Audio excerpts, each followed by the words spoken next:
Right breaking news చూస్తున్నాం. నటుడు ప్రకాష్ రాజు తిరుమల లడ్డూపై వరుస ట్వీట్లు చేస్తున్నారు. తిరుమల లడ్డు కల్తీ ఘటనపై నటుడు ప్రకాష్ రాజు ఎక్స్ వేదికగా మరొకసారి తన అభిప్రాయాన్ని పంచుకున్నారు. ఆ తర్వాత వరుస పోస్టులు పెడుతూ వచ్చారు.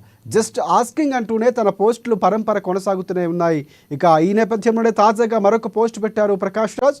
మనకేం కావాలి, ప్రజల్లో భావోద్వేగాలు రెచ్చగొట్టి తద్వారా రాజకీయ లబ్ధిని సాధించటమా, లేక ప్రజల మనోభావాలు గాయపడకుండా పరిపాలన సంబంధమైన అంశమైతే తీవ్రమైన చర్యలతో సున్నితంగా సమస్యను పరిష్కరించడం అంటూ జస్ట్ ఆస్కింగ్ అంటూ పోస్ట్ చేశారు ప్రకాష్ రాజ్.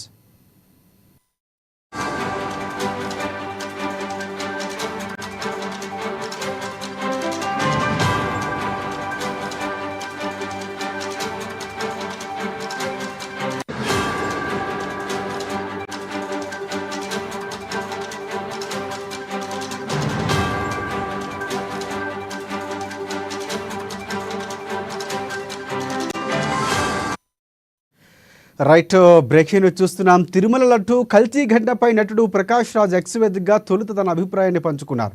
ఆ తర్వాత నుంచి వరుస పోస్టులు పెడుతూనే ఉన్నారు. జస్ట్ ఆస్కింగ్ అంటూనే ఆయన పోస్టులు పరంపర కొనసాగుతూనే ఉంది. ఈ నేపథ్యంలోనే తాజాగా మరొక పోస్ట్ పెట్టాడు ప్రకాష్ రాజ్. మనకేం కావాలి, ప్రజల్లో భావోద్వేగాలు రెచ్చగొట్టి తద్వారా రాజకీయ లబ్ధిని సాధించటమా, లేక ప్రజల మనోభావాలు గాయపడకుండా పరిపాలనా సంబంధమైన అవసరమైతే తీవ్రమైన చర్యలతో సున్నితంగా సమస్యను పరిష్కరించటమా అని జస్ట్ ఆస్కింగ్ అంటూ ఎక్స్లో పోస్ట్ చేశారు ప్రకాష్ రాజ్.